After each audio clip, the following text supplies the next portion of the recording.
Hey guys, shalom. I'm back and I'm actually going to get into the Hebrew letters again. And I should say it's actually the mysteries of the Hebrew letters because, I am teaching you about the Hebrew letters, but there are also the mysteries behind it that I've been focusing on. I don't know if I mentioned that before, but I'm mentioning it now. Okay, so we did Aleph probably a good few months ago, and I figured it's a good idea to get back into the letters and get into Beit. And wrote this here, or wrote it out, I should say.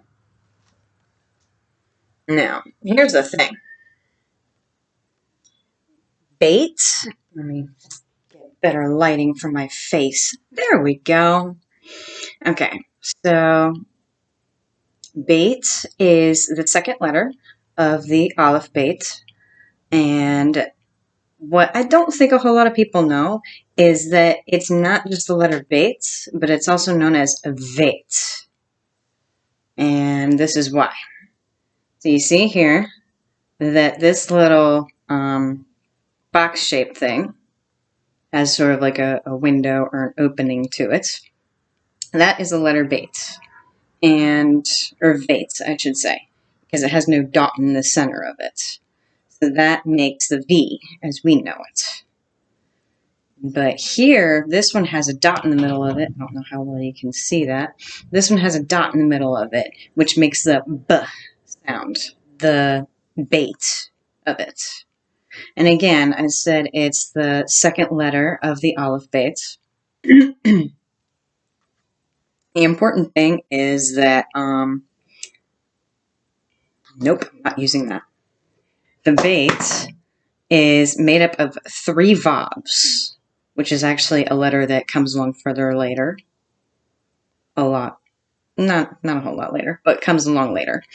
And the 3 vavs, in a sense, make up this Beit here. So if you add up the number that the vav is equal to, it comes up to the number 18 right there. You see that? So the interesting thing is that 18 is equivalent to the Hebrew word, which is chai, which is the word for life. You could say that this, which pictographically is a house, and we've got the number for chai, which is life, means that this is the house of life, or rather, the house of creation. And I say that for a reason, because our main focus is going to be about the word Beit. Now we're going to get into that second, but first I'm going to start with this. So here we've got our English word create. I don't know how well my handwriting is actually readable, but hey, I'm the interpreter for this anyways. So here's the word create, which in Hebrew is bara. But interestingly enough, the word sun is in the word bara, which is bar. Now there's actually another word to use for sun, which is ben. And I think more people have heard of that, like Ben Judah or Ben Jesse. I forgot to silence my phone. Okay. So that's the important thing that we're starting with regarding creation, that bara is the word create in Hebrew. So when we come to what Messianic Jews and a lot of Hebrews, all the Jews actually, know as the first book of the Bible is Bereshit. So I didn't cuss, just an FYI. It's really how you say it.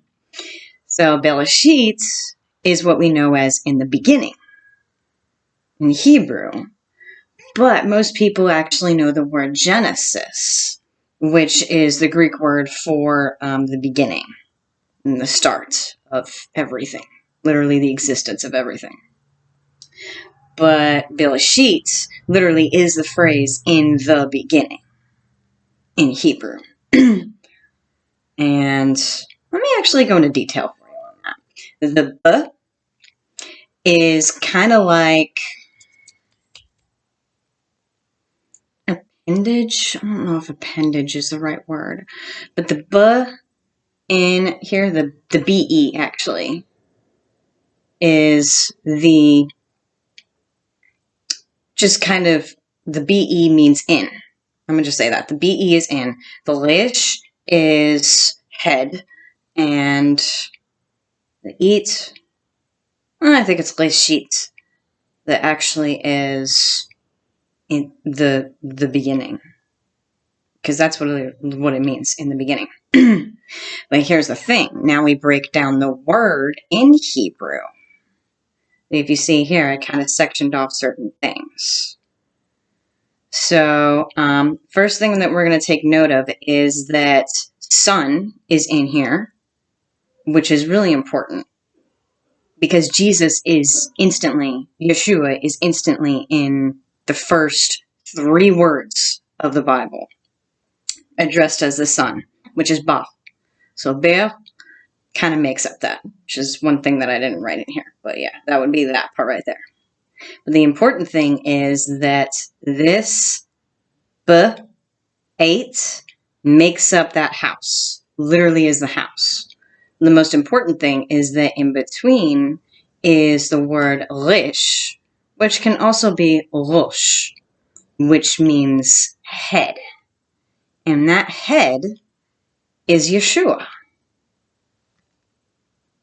So Yeshua is the head of the house. And this kind of goes into the parallels of Genesis and John, where in Genesis it says, in the beginning God created the heavens and the earth.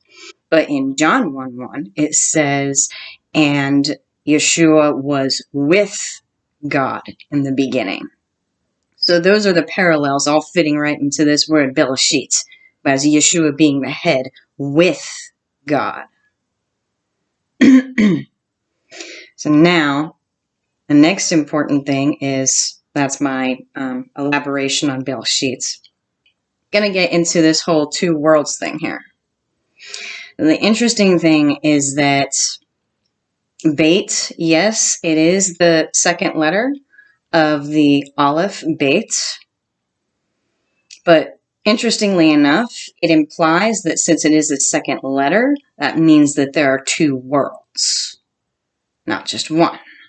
And we would know this as believers of Yeshua, because there's what's called the Olam Hazeh that Jews know, and the Olam Haba, which is to come.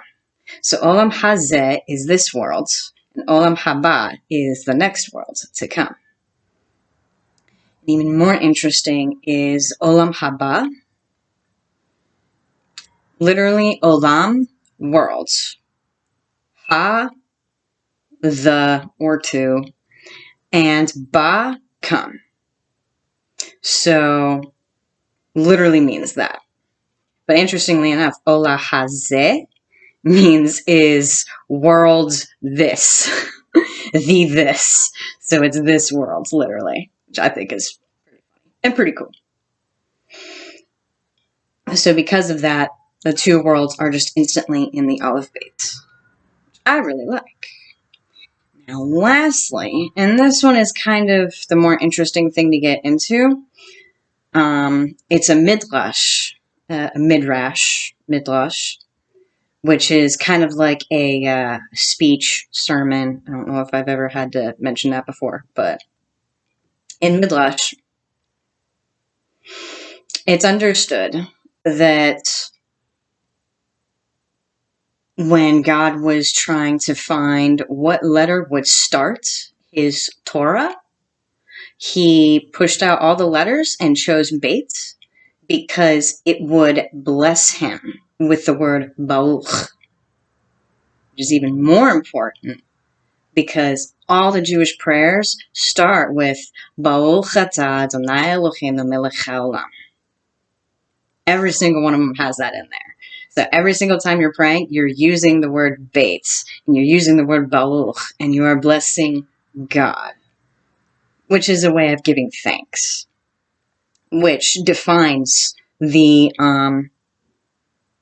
true identity of a Jew right there. A true Jew.